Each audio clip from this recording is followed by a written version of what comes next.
Hello and welcome to another episode of But Is It Fun? Admittedly, this week isn't going to be my standard format for this kind of video because I wanted to tackle a project that's much larger than a normal video could handle. So, for the next few weeks, I'll be grabbing my virtual passport, my video camera, and fastening my seatbelt because I'm about to take a trip that I call Super Mario Odyssey: The World's Tour. I'd like you to consider this series a kind of bite-size, but is it fun? A bite-size beef, if you will. But you've already got a series called Bite-Size Beefs. You play the games and have the fun, soothing voice. How can this be a bite-size beef? Oh, man, you're right! You know, naming shows is tough, you guys. Come on. A small disclaimer before I start our magnificent tour. Levels change depending on your progress in the game, allowing you to come back to them and collect more power moons. With that knowledge in hand, I'll only be covering the aspects of the levels that you can do upon your first visits to these levels without requiring greater progress in the story. I don't want to be restricted by having to beat the game before I come back, thus muddying my initial thoughts on these levels. Oh, and speaking of story, I won't be doing a story section because we all know this story. Mario needs to collect power moons to defeat Bowser. He's been doing this for a very, very long time. Oh, I believe my flight is leaving already. So, without further delay, let's triple jump right into the Super Mario Odyssey World's Tour. Our adventure starts off in a wonderfully spooky and dark world called the Cap Kingdom, in a town called Bonneton. The thick fog that disperses as you run through it is a fantastic little touch. Usually fog is programmed as something you can't affect with your character's movements and can only see. I had a little too much fun running through it and watching it phase away. I am a huge fan of hats, so this town is extremely appealing to me. It's so cute how the little ghosts have different types of hats to wear, but even more cute that they can change the shape of their hats, if we believe Cappy to be normal and like other ghosts in this town. I spent so much time running around turning on every single light I could find in this town by throwing my cap at it.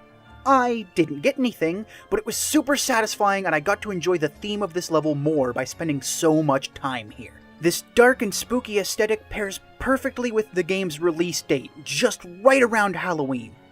I also enjoy how the hat-centric town pairs with the theme of Mario Odyssey's hat-centric gameplay.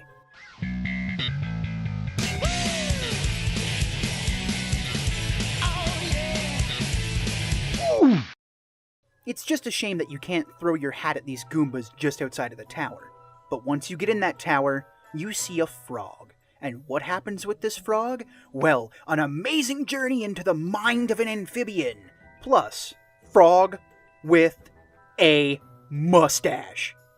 This is a common thing that happens every time you capture an enemy. They will not only get Mario's hat, but Mario's signature mustache as well. It's just so fun to see these things kind of copy-pasted onto these animals in just such a goofy way. After you reach the top of the tower and defeat your first wedding planner, you're treated to one of the most enthralling openings to a Mario game that's ever been.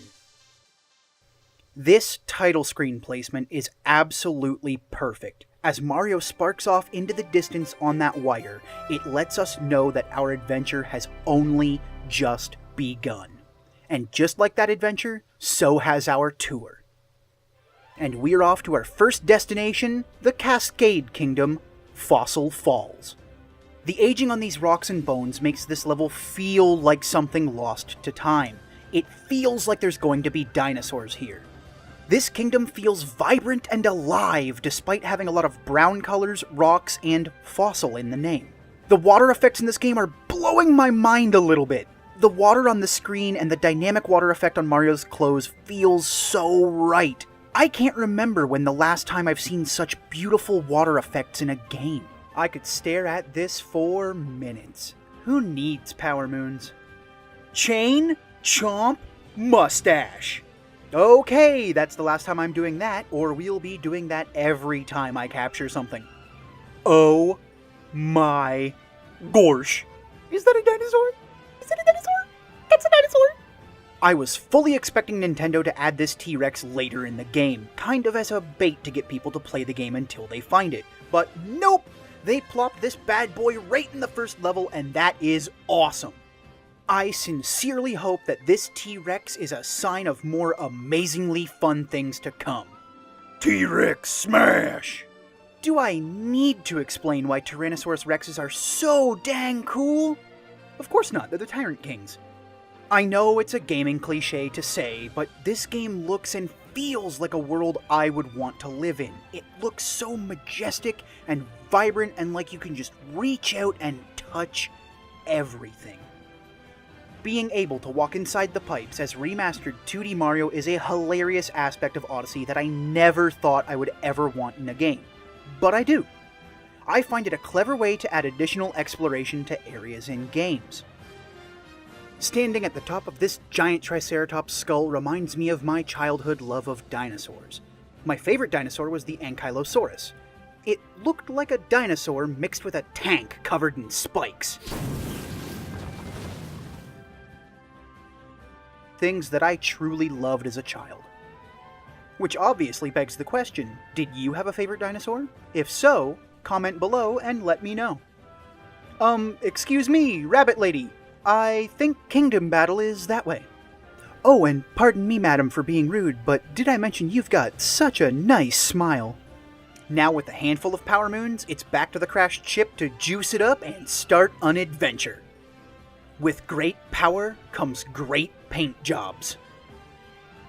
At this point, we have the option to leave Fossil Falls and continue on to the next world, but I feel like my passport is missing something significant to symbolize that we've been here. So, it's time to go back one more time to check if we've missed anything. Oh, hey, a shop has opened up so quickly. Let's go see what they've got. Oh, hello, Hat Darling. You're looking so cute. What do you have in stock? What? New hats, you say? How did you know I love to play dress up? This shop allows you to buy Power Moons. I suppose Mario Odyssey follows the old adage, money is power, and in this case, it literally is. This is a great way to provide players with a reason to revisit levels, new items, new challenges, and new benefits, and new ways to play dress up, including getting mad stacks of coins. Wait, you lose coins when you die? Take my lives, but never my coins. I need those. I'm a poor plumber. I've got a dumb green coward of a brother to feed. You don't see Super Luigi Odyssey to help him pay rent. But I do thank Nintendo for getting rid of lives in Mario games. I truly do believe that lives are an outdated Mario function and no longer needed in today's gaming culture.